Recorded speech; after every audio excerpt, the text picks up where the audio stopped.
Jake Thompson's patrol car crawled down Elm Street, his eyes scanning the sidewalks for any sign of trouble. It was a quiet afternoon in the suburbs, but Jake always remained vigilant. He'd been on the force for 15 years and prided himself on his ability to spot potential threats. As he turned onto Maple Avenue, he noticed a woman fumbling with her keys outside a small bungalow. She was African American, in her mid-30s, and seemed flustered. Jake's instincts kicked in, and he pulled over to the curb. "Ma'am, is everything all right?" he called out, one hand resting on his holster as he approached. The woman, Darlene, looked up, startled. "Yes, officer.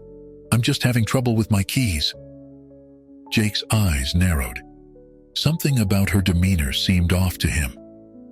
"I'm going to need to see some ID," he said, his voice taking on a harder edge. Darlene's confusion was evident. I live here. Is there a problem?" "ID, now," Jake demanded, his patience wearing thin. As Darlene reached into her purse, Jake's tension mounted. In a swift motion, he drew his weapon, pointing it at her. "Hands where I can see them." Darlene froze, her eyes wide with fear. "Please, officer. My children are inside. I'm just trying to get into my home." The situation escalated quickly. Jake, convinced he was dealing with a potential threat, ordered Darlene to the ground. Neighbors began to gather, watching in shock as the scene unfolded. "I'm begging you," Darlene pleaded, tears streaming down her face. "This is my home. I've lived here for years. Please just let me explain." But Jake was beyond listening. He roughly handcuffed Darlene, ignoring her cries and the growing murmurs of discontent from the onlookers. As news of the incident spread, the community's reaction was swift and divided. Social media exploded with conflicting accounts of what had transpired. Some praised Jake for his vigilance, while others decried his actions as yet another example of racial profiling and police brutality. Darlene, shaken and humiliated, reached out to her brother, Marcus Green, a respected judge in the city. Her voice trembled as she recounted the events. "Marcus, I don't know what to do. He treated me like a criminal in front of my own home, in front of my neighbors. I've never felt so helpless." Marcus, sitting in his chambers, felt a mix of rage and despair wash over him. As a judge, he'd seen countless cases of injustice, but this hit too close to home. He knew the system well enough to understand the uphill battle they faced. "I'm so sorry, Darlene," he said, his voice tight with emotion. "I promise you, we're going to fight this. I won't let them sweep it under the rug." As Marcus began to make calls, mobilizing his contacts in the legal community, the incident was already making waves. Local news stations picked up the story, their coverage further polarizing public opinion. Supporters of Jake Thompson, many from law enforcement backgrounds, argued that he was simply doing his job in a high-stress situation. They pointed to crime statistics and the need for proactive policing to keep communities safe. On the other side, civil rights activists and community leaders rallied behind Darlene. They organized protests, demanding accountability and an end to racial profiling. Social media hashtags trended, calling for Jake's suspension and a thorough investigation into the police department's practices. The city found itself at a crossroads, forced to confront long-simmering tensions between law enforcement and minority communities. As the controversy grew, both Jake and Darlene found themselves at the center of a storm that would challenge their beliefs, test their resolve, and ultimately force a reckoning with the systemic issues plaguing the justice system. Marcus Green sat in his office surrounded by law books and case files. The weight of his sister's ordeal pressed heavily on his shoulders. He'd called an emergency meeting with his colleagues, fellow judges and prosecutors who he hoped would understand the gravity of the situation. As they filed into the room, Marcus could sense their unease. This wasn't just another case. It was personal, and it threatened to upset the delicate balance between the judiciary and law enforcement. "Thank you all for coming," Marcus began, his voice steady despite his inner turmoil. "We have a situation that demands our immediate attention." He laid out the details of Darlene's encounter with Officer Jake Thompson, watching his colleagues' faces for their reactions. Some showed concern, others skepticism.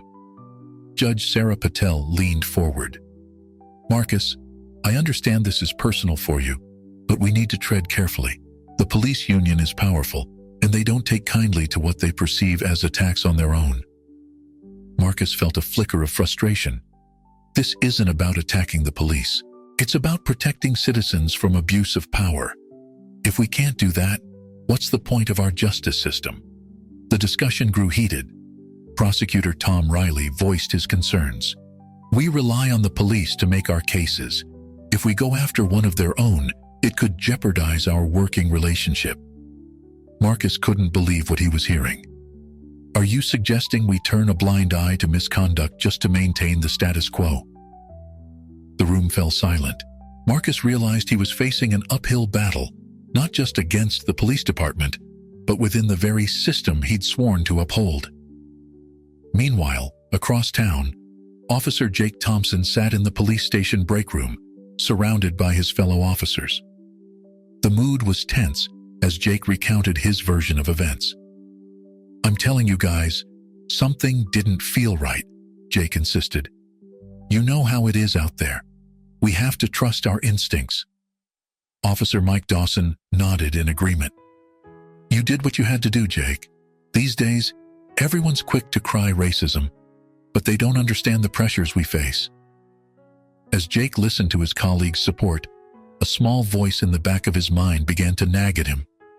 Had he really acted appropriately? The fear in Darlene's eyes flashed in his memory. Sergeant Lisa Chen, who had been quietly observing, spoke up. "Jake, I get that you were following protocol, but we need to be mindful of how our actions are perceived. This incident is blowing up on social media." Jake felt a mix of defensiveness and doubt. What was I supposed to do? Just ignore my training because she was a person of color? "That's not what I'm saying," Lisa replied calmly. "But we need to ask ourselves if our training is feeding into biases we might not even be aware of." The conversation was interrupted by the captain calling Jake into his office. As Jake left, he could feel the weight of his colleagues' expectations on his shoulders. They saw him as one of the good ones, a dedicated officer who kept the streets safe. But for the first time in his career, Jake wasn't sure if he deserved that reputation. Across the city, Darlene stood before a packed community center, her hands shaking slightly as she gripped the microphone. Friends and neighbors had encouraged her to speak out, to put a human face to the incident that had sparked so much controversy. "I never thought this would happen to me," she began, her voice gaining strength as she spoke. "I'm a law-abiding citizen, a mother, a member of this community. But in that moment, none of that mattered. I was just another suspect, another threat to be neutralized." The crowd listened in rapt attention as Darlene recounted her experience. Some nodded in understanding, having faced similar situations themselves. Others looked shocked, confronted with a reality they had never experienced firsthand. As Darlene finished her story, the room erupted in a mix of applause and angry shouts. Community leaders called for action, demanding accountability from the police department. Others urged caution, warning against rushing to judgment before all the facts were known. The meeting stretched late into the night, with tensions running high. Darlene found herself at the center of a movement she never asked to lead, while across town, Jake Thompson wrestled with the consequences of a split-second decision that threatened to define his entire career. As the city grappled with the fallout from this incident, it became clear that the issues at play ran much deeper than a single encounter between a police officer and a citizen.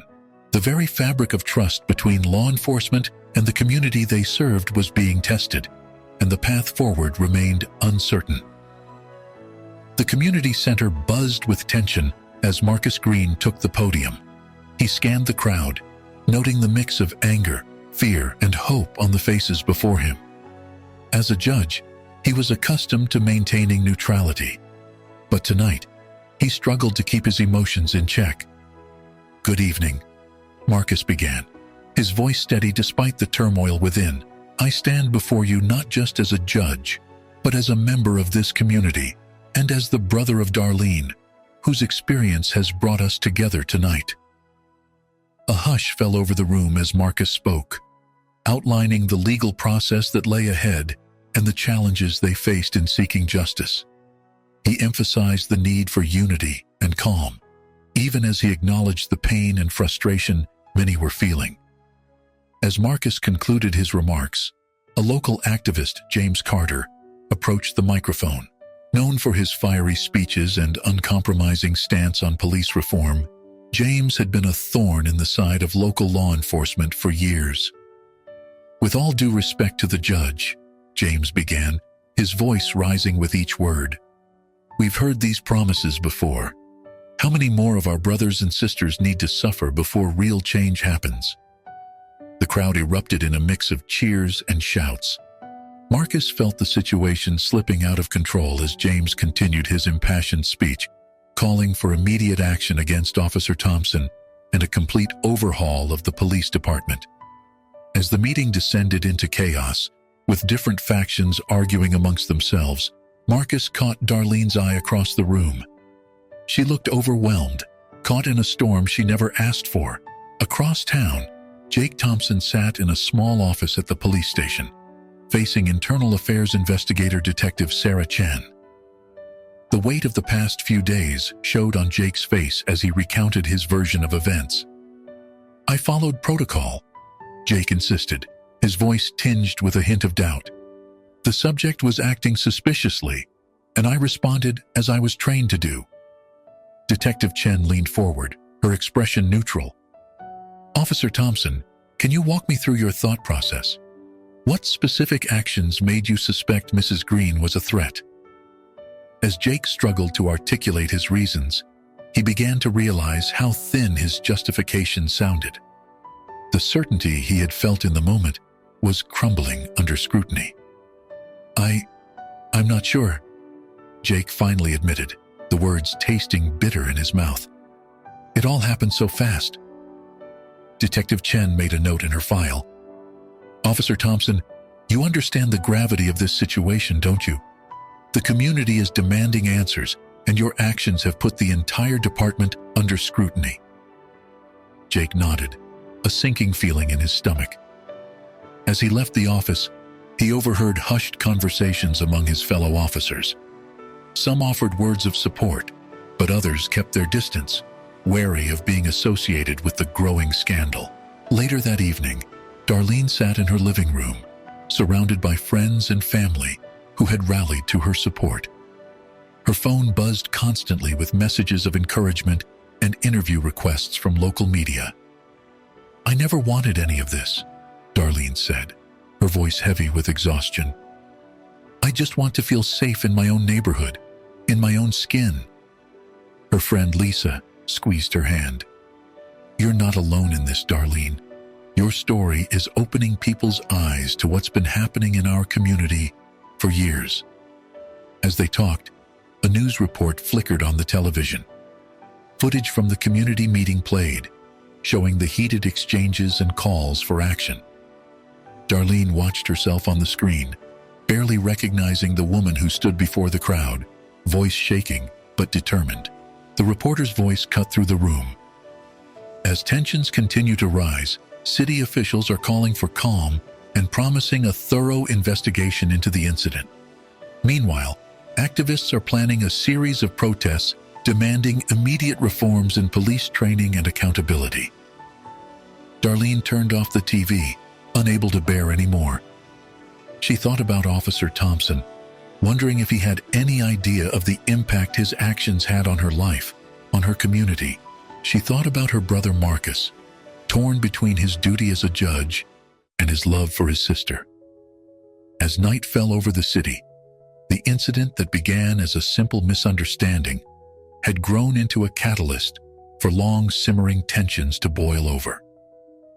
The coming days would test the fabric of the community, forcing everyone involved to confront uncomfortable truths about race, power, and justice in America. In their separate corners of the city, Darlene, Jake, and Marcus each grappled with their roles in the unfolding drama, knowing that the choices they made in the coming days would have far-reaching consequences, not just for themselves, but for the entire community. Marcus Green sat at his desk, surrounded by stacks of police reports and departmental records. He'd been burning the midnight oil for days, determined to uncover the truth behind Jake Thompson's actions. What he found left him deeply troubled. As he dug deeper into the police department's practices, Marcus uncovered a pattern of similar incidents involving Jake's colleagues. Complaints of excessive force and racial profiling had been systematically downplayed or buried. The more he read, the clearer it became that the problem extended far beyond a single officer. Marcus leaned back in his chair, rubbing his tired eyes. The weight of his discovery pressed heavily on his conscience. As a judge, he had always believed in the system's ability to correct itself. Now, he wasn't so sure. A knock on his office door jolted him from his thoughts. It was his clerk, looking concerned. "Judge Green, there's someone here to see you. Says it's urgent." Marcus nodded, straightening his tie as he prepared to face yet another crisis. But nothing could have prepared him for the man who walked through the door.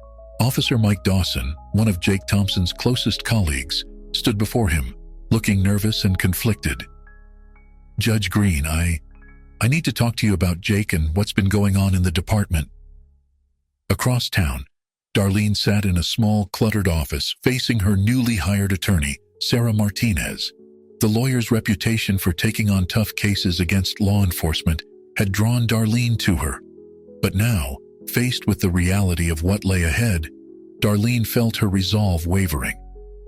"Mrs. Green, I need you to understand that this won't be easy," Sarah explained, her tone gentle but firm.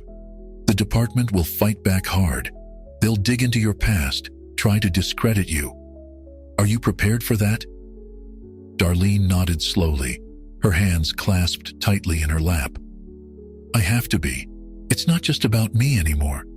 It's about everyone who's been through this and stayed silent." As they discussed strategy, Sarah noticed Darlene's discomfort when certain topics came up. "Darlene, is there something you haven't told me? Anything in your past that could complicate things?" Darlene hesitated, then spoke softly. "It's not my past I'm worried about. It's my present. My ex. He's been causing trouble again. I'm afraid this whole situation might set him off." Sarah leaned forward, her expression serious. "Darlene, if you're in danger, we need to address that immediately. Your safety comes first." As Darlene began to open up about her struggles with domestic violence, she felt a mix of relief and fear. She had kept this part of her life hidden for so long, afraid of being seen as weak or damaged. Now, with her every move under scrutiny, she worried that this revelation could undermine everything she was fighting for. Meanwhile, Jake Thompson found himself in an unexpected confrontation. He had stopped by his local diner, hoping for a quiet meal, when he ran into Michael Carter, a childhood friend he hadn't seen in years. "Jake? Man, I almost didn't recognize you," Michael said, his tone a mix of surprise and something else. Disappointment? Jake forced a smile, gesturing for Michael to join him. As they sat, an uncomfortable silence settled between them. Finally, Michael spoke. "Jake, I've got to ask, that woman you arrested, in front of her own home, what were you thinking?" Jake felt his defenses rise. "You weren't there, Mike. You don't know what went down." Michael shook his head. "I didn't need to be there, Jake. I know Darlene. She volunteers at my kid's school. She's active in the community. Do you have any idea what you've done to her? To her family?" As Michael spoke, Jake felt the certainty he had clung to begin to crumble. He had been so focused on defending his actions, on maintaining the thin blue line, that he had never stopped to consider the real human cost of his decisions.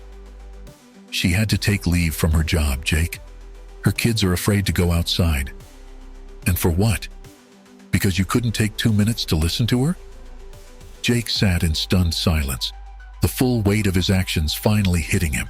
He thought about his training, about the countless times he had been told to trust his instincts, to act decisively. But what if those instincts were wrong? As the night wore on, each of the key players in this unfolding drama found themselves confronting uncomfortable truths. Marcus, realizing the depth of corruption he was up against. Darlene, grappling with the fear that her past might undermine her fight for justice. And Jake, beginning to understand the true impact of his actions on a family, a community, and his own sense of right and wrong. The city held its breath, waiting to see how these personal revelations would shape the public battle that lay ahead. The lines between right and wrong, between justice and retribution, were blurring, and no one was quite sure where they would end up when the dust settled. The sun had barely risen when the first protesters arrived outside the courthouse. By mid-morning, the crowd had swelled to hundreds, their chants echoing off the imposing stone facade. "No justice! No peace!" they cried, waving signs demanding police reform and accountability. Inside, Marcus Green adjusted his robes, steeling himself for the day ahead. He could hear the commotion outside, a constant reminder of the stakes at play. As he prepared to enter the courtroom, his clerk appeared, looking flustered. "Judge Green, the situation outside is escalating. Security is concerned about potential violence." Marcus nodded grimly. "Increase the police presence, but make sure they exercise restraint. The last thing we need is another incident." As Marcus took his seat on the bench, he scanned the packed courtroom. Journalists scribbled furiously in their notebooks, while community leaders and concerned citizens filled every available seat. The tension in the air was palpable. Outside, the protest continued to grow. Among the crowd was Aisha Johnson, a local activist known for her passionate speeches and unwavering commitment to social justice. She climbed onto a makeshift platform, megaphone in hand. "We are here today because the system has failed us time and time again." Aisha's voice boomed over the crowd. "But today, we say no more. We demand justice for Darlene Green and for every person of color who has faced discrimination and violence at the hands of those sworn to protect us." The crowd roared in response, their energy building. As Aisha continued to speak, outlining the long history of racial injustice in their city, the mood grew increasingly charged. On the outskirts of the gathering, Jake Thompson stood in full uniform, part of the security detail assigned to maintain order. He shifted uncomfortably, acutely aware of the angry glares directed his way. The words of the protesters cut deep, challenging everything he had believed about his role as a police officer. Suddenly, a scuffle broke out near the courthouse steps. Jake rushed forward, instinctively reaching for his baton. But as he approached the scene, he hesitated. The memory of his confrontation with Darlene flashed through his mind. In that moment of doubt, the situation spiraled out of control.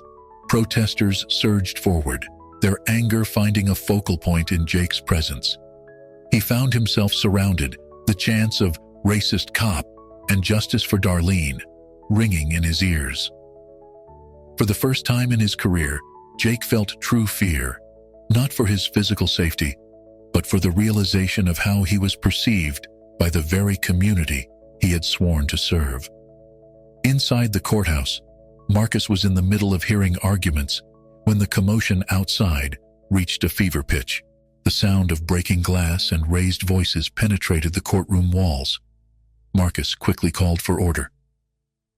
"This court is in recess," he announced, his voice firm despite his inner turmoil. "Everyone, please remain calm and stay inside until we receive further instructions." As security personnel rushed to secure the building, Marcus retreated to his chambers. He picked up the phone, dialing a number he knew by heart. "Darlene, are you safe?" The concern in his voice was evident. "I'm fine, Marcus," Darlene replied, her voice tight with stress. "But this is getting out of hand. I never wanted violence." "I know, sis. We'll figure this out. Just stay home and stay safe." As Marcus hung up, he was struck by the irony of the situation. Here he was, a judge, sworn to uphold the law, advising his sister to stay hidden away for her own protection. The system he had dedicated his life to seemed to be crumbling around him. Meanwhile, community leaders gathered in a nearby church, trying to find a way to channel the community's anger into constructive action. Reverend James Wallace, a respected figure known for his work in civil rights, addressed the group. "We cannot let our righteous anger lead us down a path of destruction," he implored. "Violence will only beget more violence. We must find a way to make our voices heard without compromising our values." As the day wore on, the city found itself at a crossroads. The protest, born out of a desire for justice, had exposed deep-seated tensions that could no longer be ignored. Marcus, in his position as a judge, struggled to reconcile his duty to the law with his understanding of the community's pain. Jake, confronted with the consequences of his actions, began to question everything he had been taught about policing. And Darlene, watching the events unfold from afar, grappled with the weight of being the catalyst for such monumental change. The sun set on a city divided, its citizens exhausted but resolute. As the protesters dispersed and the cleanup began, one thing was clear: there was no going back to the way things were. The path forward would require honesty, compassion, and a willingness to confront uncomfortable truths on all sides. The courtroom fell silent as Jake Thompson took the stand. His uniform, usually a source of pride, felt constricting as he faced the scrutiny of the packed gallery. Judge Marcus Green, his face an impassive mask, nodded for the proceedings to begin. "Officer Thompson," the prosecutor began, "please walk us through the events of May 15th, the day you encountered Mrs. Green." Jake cleared his throat, his voice steady but strained. "I was on routine patrol when I noticed a woman struggling with her keys outside a residence. Given the recent string of burglaries in the area, I decided to investigate." As Jake recounted his version of events, emphasizing his adherence to protocol and his belief that he was acting in the interest of public safety, he could feel the tension in the room rising. The prosecutor's questions grew more pointed, challenging Jake's perception of the situation. "Officer Thompson, at what point did Mrs. Green give you reason to believe she was a threat?" Jake hesitated, the certainty he had clung to for weeks beginning to crumble. She seemed nervous when I approached." "Nervous?" the prosecutor pressed. "Or perhaps surprised to find herself being treated as a suspect outside her own home?" Before Jake could respond, the defense objected, and a brief recess was called. As he stepped down from the stand, Jake caught sight of Darlene sitting with her family. The pain and anger in her eyes cut through him, forcing him to confront the real human cost of his actions. When the trial resumed, the prosecution presented new evidence that sent shockwaves through the courtroom. Security camera footage from a neighboring house captured the entire incident, providing a stark contrast to Jake's testimony. As the video played, showing Jake's aggressive approach and Darlene's clear attempts to explain herself, Jake felt the last of his defenses crumble. The murmurs in the courtroom grew louder, and he could sense the shift in atmosphere. His colleagues, who had stood by him until now, avoided his gaze. Darlene's testimony followed, her voice strong despite the emotion evident in her words. She spoke not just of the incident itself, but of its aftermath, the trauma, the fear, the way it had shaken her faith in the systems meant to protect her. "I've lived in this community my entire life," Darlene said, her gaze sweeping the courtroom.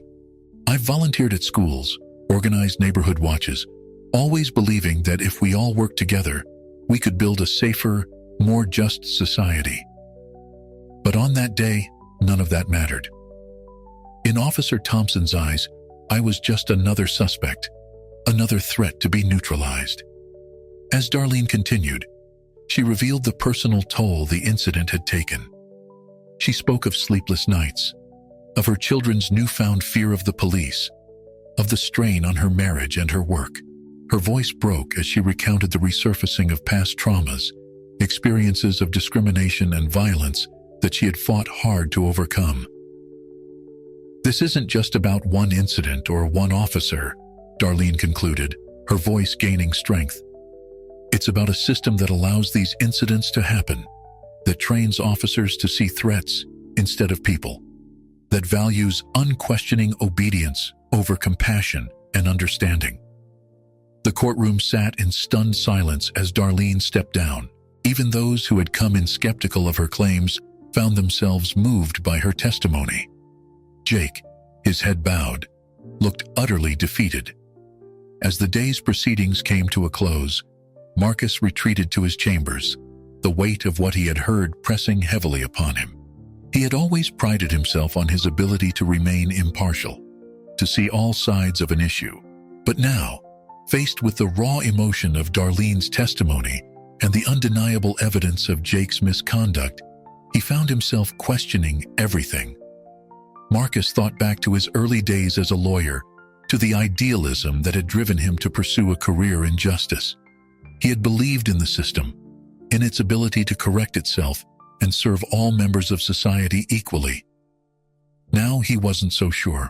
As he sat at his desk, staring at the stack of case files before him, Marcus realized that this trial was about more than just one incident. It was a referendum on the entire system of law enforcement and criminal justice. The decision he would have to make would have far-reaching consequences, not just for Jake and Darlene, but for the entire community. Outside the courthouse, the city held its breath. The trial had laid bare the deep-seated tensions and inequalities that had long simmered beneath the surface. Whatever the outcome, it was clear that things could never go back to the way they were. Change was coming, whether the city was ready for it or not. As night fell, Darlene, Jake, and Marcus each found themselves alone with their thoughts, grappling with the roles they had played in bringing this moment to fruition. The path forward was uncertain, but one thing was clear: the pursuit of true justice would require courage, compassion, and a willingness to confront uncomfortable truths. The courthouse steps were eerily quiet as Jake Thompson approached Darlene Green. The media circus that had surrounded the trial had momentarily abated, leaving an uneasy calm in its wake. Jake's palms were sweaty, his throat dry as he steeled himself for what he knew would be a difficult conversation. "Mrs. Green," Jake began, his voice barely above a whisper. I wanted to apologize for what happened. I never meant to." Darlene cut him off, her eyes flashing with a mix of anger and pain. "You never meant to what, Officer Thompson? Humiliate me in front of my neighbors, traumatize my children, make me feel like a criminal in my own home?" Jake flinched at the raw emotion in her voice. He had rehearsed this moment countless times in his head, but now, faced with the reality of Darlene's pain, words failed him. "I was just following protocol," he managed, immediately regretting the weakness of his defense. Darlene's laugh was bitter. "Protocol? That's the problem, isn't it? Your protocol doesn't account for people like me. It doesn't see us as human beings with lives, families, dignity." As Darlene spoke, her voice rising with each word, passers-by began to take notice. A small crowd formed, watching the confrontation unfold. "Do you have any idea what it's like?" Darlene continued, years of pent-up frustration pouring out. "To live in constant fear, not of criminals, but of the very people sworn to protect us. To have to teach your children how to act around police so they don't end up arrested, or worse." Jake stood silently, each word hitting him like a physical blow. He thought of his own children, of the privilege they enjoyed without even realizing it. For the first time, he began to truly understand the depth of the divide between his world and Darlene's. As the confrontation intensified, drawing more onlookers, neither Jake nor Darlene noticed the figure watching from the shadows of the courthouse pillars. Marcus Green observed the exchange with a heavy heart, seeing in this moment the personification of the larger struggle facing their community. Later that evening, Marcus sat in his office, poring over case files. The more he dug, the more disturbed he became. It wasn't just Jake Thompson's case. There was a pattern of similar incidents, complaints buried, investigations cut short.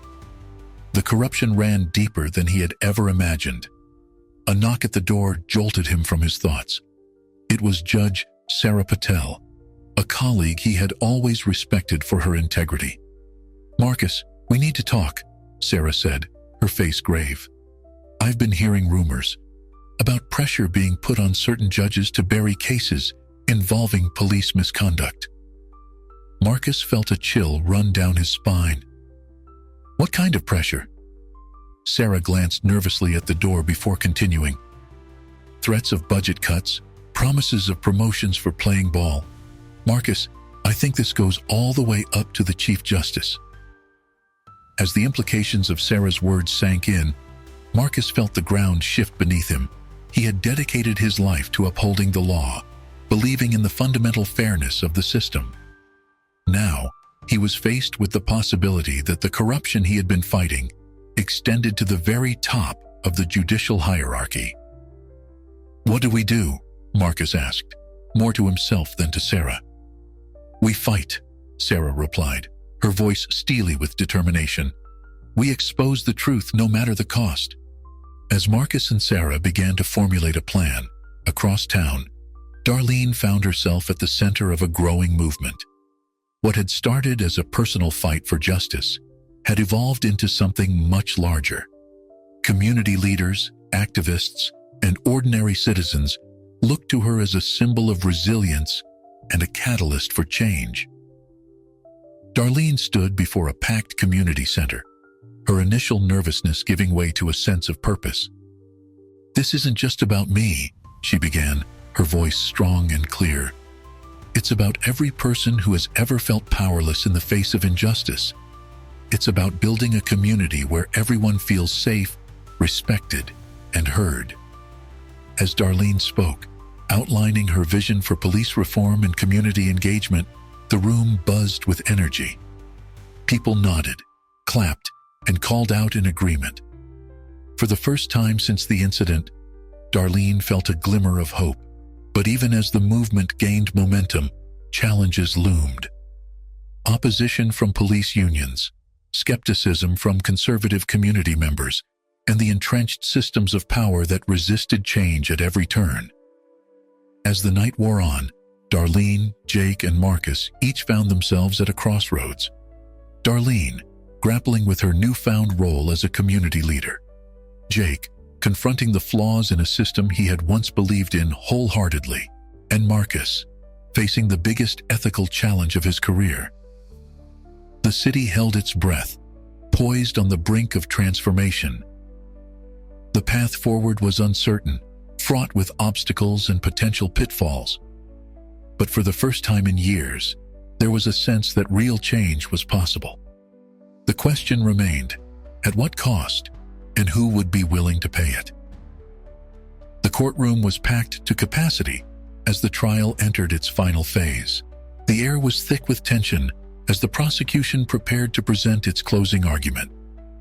But before the proceedings could begin, a commotion erupted at the back of the room. "Your Honor, we have new evidence that must be presented immediately," the prosecutor announced, her voice tight with urgency. Judge Marcus Green's eyes narrowed. "Approach the bench, counselors." As the lawyers huddled around Marcus, whispered conversations flew back and forth. The gallery buzzed with speculation. Jake Thompson, seated at the defense table, felt a bead of sweat trickle down his spine. Finally, Marcus spoke. "In light of this new development, court will recess for 1 hour while I review the evidence in chambers." As the courtroom emptied, rumors began to circulate. Something big was happening, something that could change the entire course of the trial. Inside his chambers, Marcus stared at the documents before him, his mind reeling. What had started as an investigation into a single incident had uncovered a web of corruption that stretched far beyond Jake Thompson or even the local police department. Financial records, internal memos, and sworn statements painted a damning picture. A system of kickbacks and cover-ups that reached into the highest levels of city government. Officers pressured to meet quotas, incidents of brutality systematically buried, and a culture of silence enforced through intimidation and bribery. Marcus felt the weight of his position more heavily than ever before. The evidence in front of him had the power to shake the city's power structure to its very foundation. But exposing it would come at a tremendous cost, not just to those implicated, but to the public's trust in the entire system of law enforcement and justice. As Marcus grappled with his decision, across town, Darlene sat in her living room, surrounded by family and supporters. The TV droned in the background, reporters speculating wildly about the sudden recess in the trial. "Whatever happens, we're with you," her sister said, squeezing Darlene's hand. Darlene nodded, her face a mask of determination. "This was never just about me. It's about every person who's ever been wronged by a system that was supposed to protect them." Meanwhile, in a small office at the police station, Jake Thompson sat alone, his head in his hands. The events of the past weeks had shaken him to his core, forcing him to confront uncomfortable truths about himself and the institution he had served for so long. A knock at the door startled him. It was his partner, Officer Rodriguez. "Jake, you need to see this," Rodriguez said, his face grim. He handed Jake a file folder. As Jake read through the documents, his face paled. "This can't be real," he muttered. "It is," Rodriguez replied. "And there's more. A lot more. Jake, we've been part of something much bigger than we ever realized." Back in the courtroom, as the hour drew to a close, the gallery filled once again. The tension was palpable as Judge Marcus Green took his seat, his face a mask of stoic professionalism. "Ladies and gentlemen," Marcus began, his voice steady despite the turmoil within. "New evidence has come to light that significantly alters the scope of this case. What began as an inquiry into a single incident has uncovered systemic issues that demand a broader investigation." A collective gasp rippled through the courtroom. Jake Thompson slumped in his chair, a mix of relief and dread washing over him. Darlene, seated with her family, leaned forward, her heart racing. "In light of these developments," Marcus continued, "I am ordering a stay of proceedings in this case pending a full investigation by an independent commission. Furthermore, I am recommending a comprehensive review of our city's law enforcement practices and oversight mechanisms." The courtroom erupted into chaos. Reporters rushed for the exits, eager to break the story. Lawyers huddled with their clients, trying to make sense of this unexpected turn of events. As the bailiffs struggled to maintain order, Marcus's gaze met Darlene's across the crowded room. In that moment, a silent understanding passed between them. This was no longer just about one incident or one officer. It was about confronting the deep-seated issues that had plagued their community for generations. Outside the courthouse, a crowd had gathered, drawn by the rumors of a major development. As the news spread, a mix of emotions swept through the assembled masses. Anger, hope, fear, and determination mingled in equal measure. Community leaders stepped forward, calling for calm and unity in the face of the challenging days ahead. Activists began organizing, recognizing the opportunity for real, systemic change. And ordinary citizens, long disillusioned with a system they felt had failed them, dared to hope that maybe, just maybe, this time would be different. As night fell on the city, Darlene, Jake, and Marcus each found themselves facing an uncertain future. The path ahead was fraught with challenges, but for the first time in a long while, there was a sense that genuine change was possible. The city stood at a crossroads, poised between the familiar comfort of the status quo and the daunting prospect of real transformation. The choices made in the coming days and weeks would shape not just their community, but potentially serve as a model for addressing similar issues across the nation. The days following Judge Marcus Green's shocking announcement were a whirlwind of activity. The city buzzed with anticipation and anxiety as the independent commission began its work. Investigators combed through years of records, conducted interviews, and pieced together the complex web of corruption that had been uncovered. Jake Thompson sat in a small, windowless room at the commission's temporary headquarters. Across the table, two stern-faced investigators waited patiently as Jake gathered his thoughts. "I want to cooperate fully," Jake began, his voice hoarse. "I realize now that I was part of a much bigger problem, even if I didn't see it at the time." As Jake began to detail years of questionable practices, unwritten rules, and a culture of silence within the police department, he felt a weight lifting from his shoulders. The relief of finally speaking the truth was tempered by the shame of his complicity.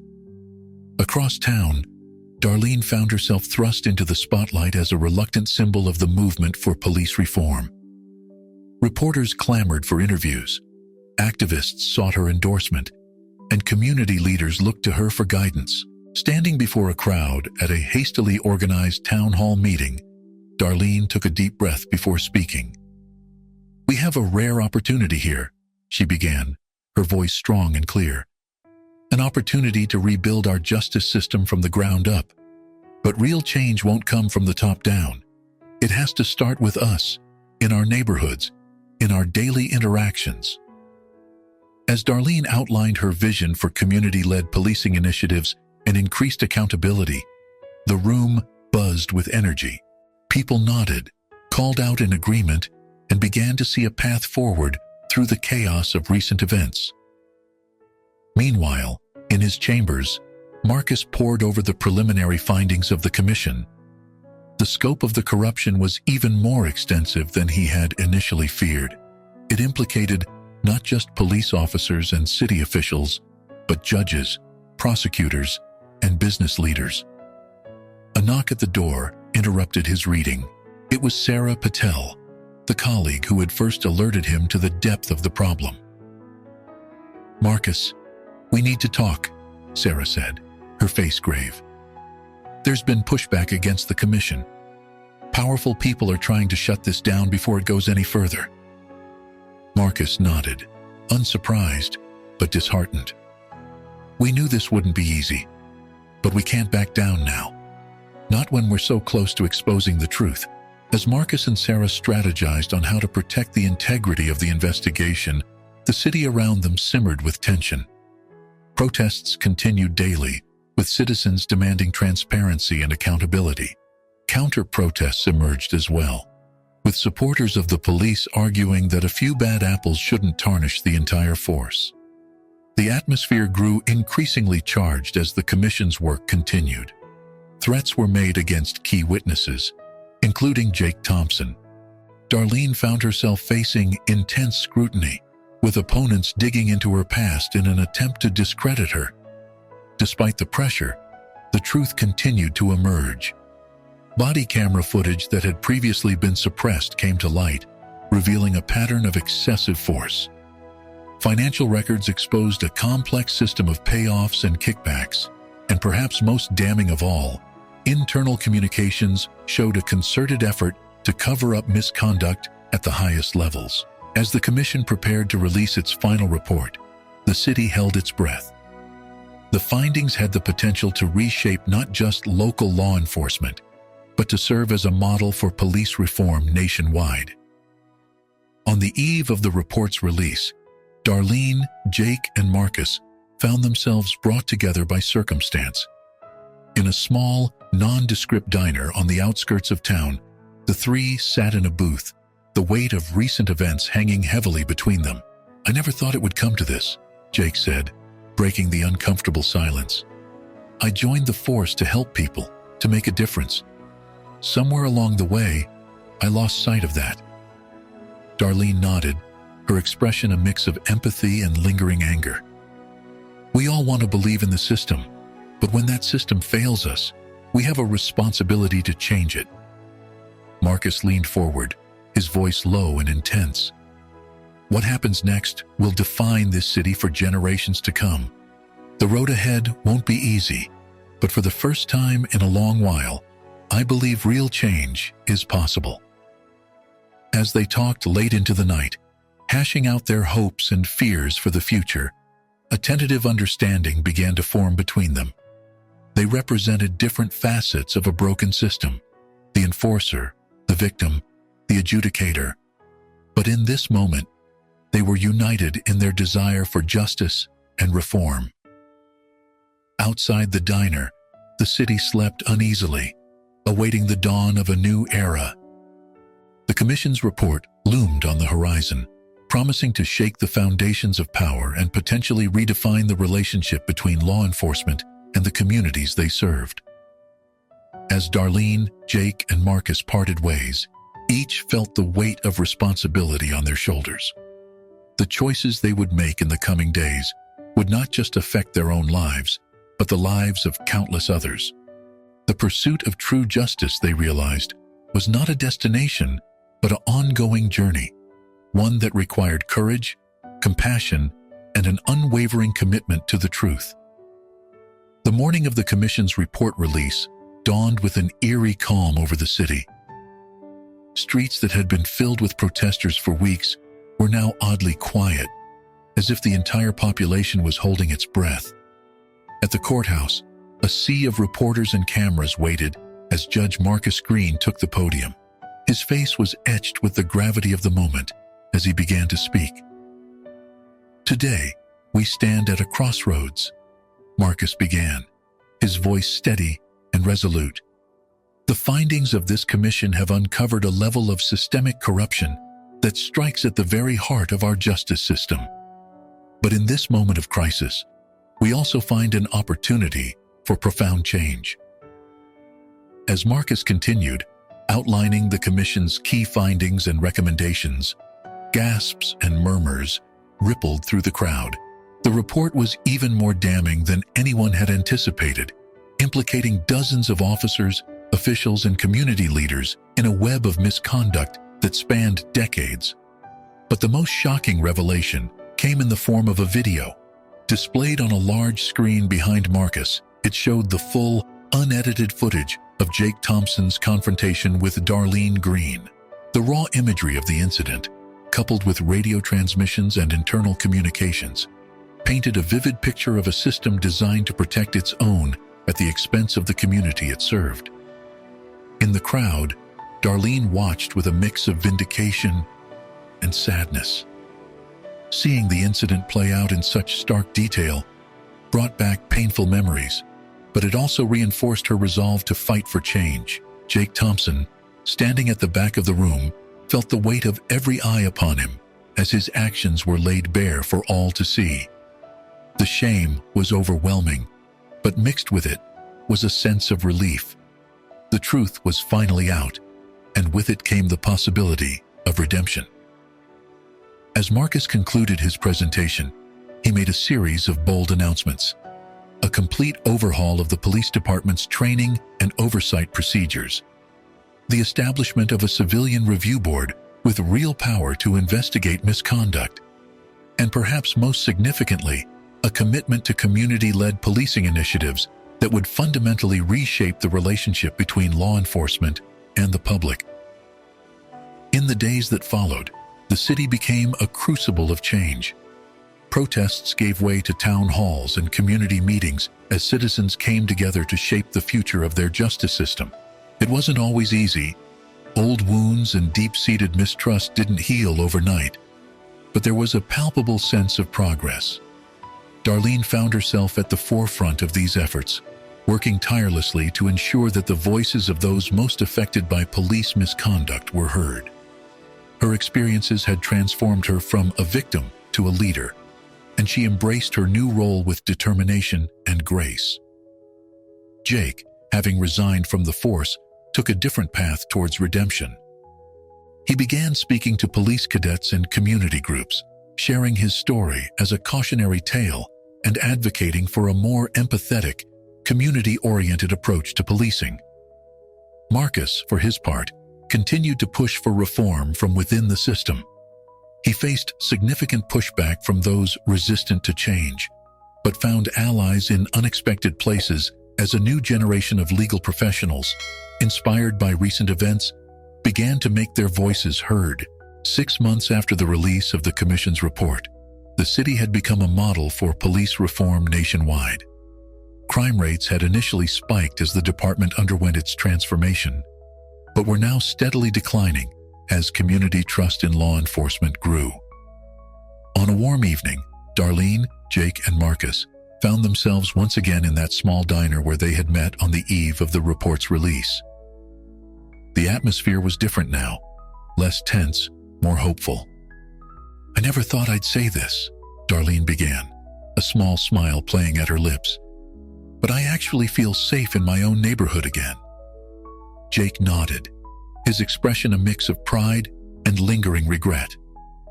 "We still have a long way to go, but at least now we're on the right path." Marcus leaned back, taking in the scene before him. "What we've accomplished here, it's just the beginning, but it proves that real change is possible if we're willing to confront hard truths and do the work." As they talked late into the night, sharing stories of the challenges and triumphs of the past months, a sense of cautious optimism filled the air. The road ahead was still long and fraught with obstacles, but for the first time in a long while, the future looked bright. Outside the diner, the city hummed with life, not the nervous energy of recent months, but the vibrant pulse of a community coming together to build something new. It was a testament to the power of truth, justice, and the unwavering belief that even in the darkest moments, positive change is always possible. As Darlene, Jake, and Marcus parted ways, each carrying the lessons of their journey with them, they knew that their work was far from over. But they also knew that they had played a part in writing a new chapter in their city's history, one of accountability, reconciliation, and hope.